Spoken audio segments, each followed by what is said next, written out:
बरारे बिना तेल रे बरा करवा। प्रथमे बिरी जाइकी नहीं बतरे दबा 3-4 घंटा।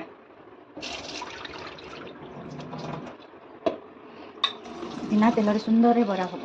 आपड़ देखु बिरीटा को भलरे धुआधुई करके 3-4 घंटा बतरे दबा। तो सांग मैंने बिरीटा भलरे बतरेला देखु आम सफा कर ग्राइंडिंग करदे। ग्राइंडिंग करला समय किसी से लंका पकईदे, कंचा लंका एवं सबको ग्राइंडिंग करदे। बिरी बटा होगा ताको आम गोटे जगह को काटिदे। कंदु बिरी बटा होगा एवं से आम कि अल्प परिमाण सुजी दबा, जो थे कि बराटी बहुत सुंदर मुसमुस हम।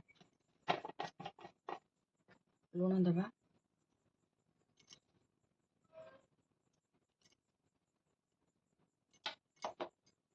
भुसुंगा पत्र काटिक छोट छोट कर पकईदे।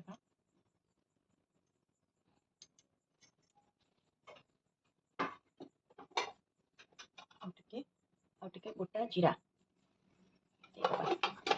ये सबको भल रूपे मिसईकि गोटे अध घंटा को छाड़ीदे।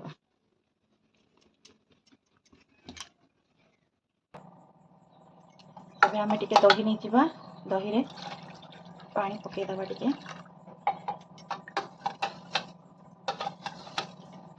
कि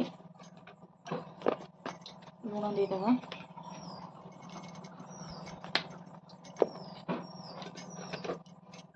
धनिया पत्र देदेबा,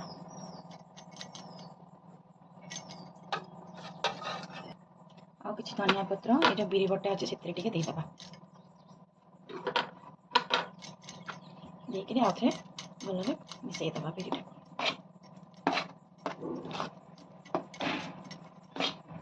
बर्तमान आम कढ़ई गरम करवा आ फुटण प्रस्तुत करवा। अल्प टिके तेल नहीं जावा,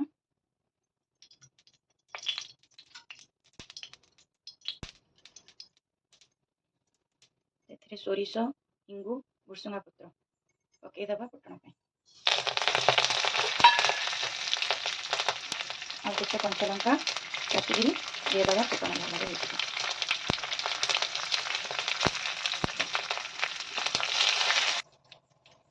फुटण होगा टे पानी देदेबा।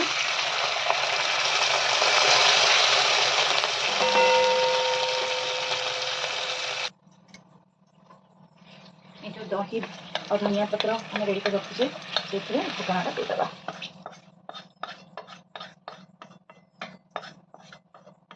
दही बरा आमर दही प्रस्तुत होगा।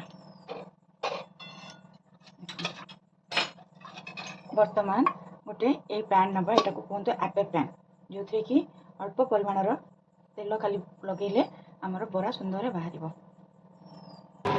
आपे पैन टी गैस पर बस गरम करदे। गोटे ब्रश साहाଯ୍य टिके तेल लगेला भितर आपे पैन टी भलरे गरम होगा।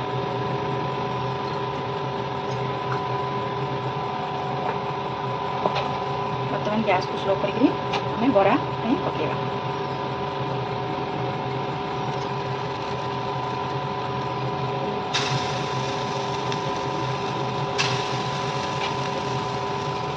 सब बरा आप पैन पकेला यहाँ को घोड़े दबा टे स्लो करदे। देखो ये समय पर बरा जाक सब उल्टे दबा।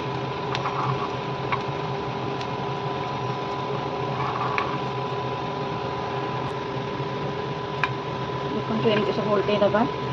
आजिकल दुनिया रे छणाछुणी खाଇବା बहुत देह को खराब, किंतु ताबले नुहे आम आम पार्टी की बंद कर रखिदा।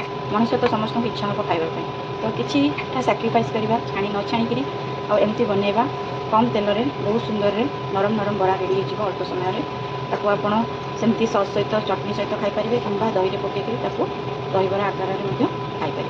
आ टिके समय पर आम बरा रेडी हो। देखो आम बरा प्रस्तुत होगा। अब यहाँ को नेबा गोटे गोटे पानी में पकईदे।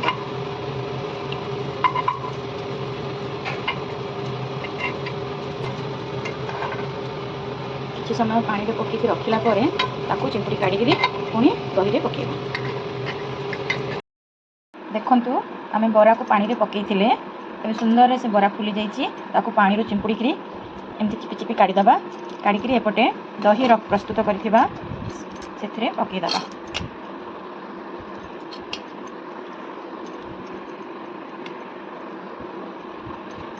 ଦେଖନ୍ତୁ କେତେ ସୁନ୍ଦର ଆପଣଙ୍କର ଦହିବରାଟି ପ୍ରସ୍ତୁତ ହେଇଗଲା।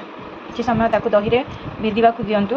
ଆଉ ଅଧଘଣ୍ଟାଟେ ପରେ ଆପଣ କାଢ଼ିକିରି ଖାଇବେ। ବହୁତ ସୁନ୍ଦର, ବହୁତ ଟେଷ୍ଟି, ସମ୍ପୂର୍ଣ୍ଣ ଛାଣିକିରି ବରା କଲା ପରିକା ହିଁ ଲାଗିବ।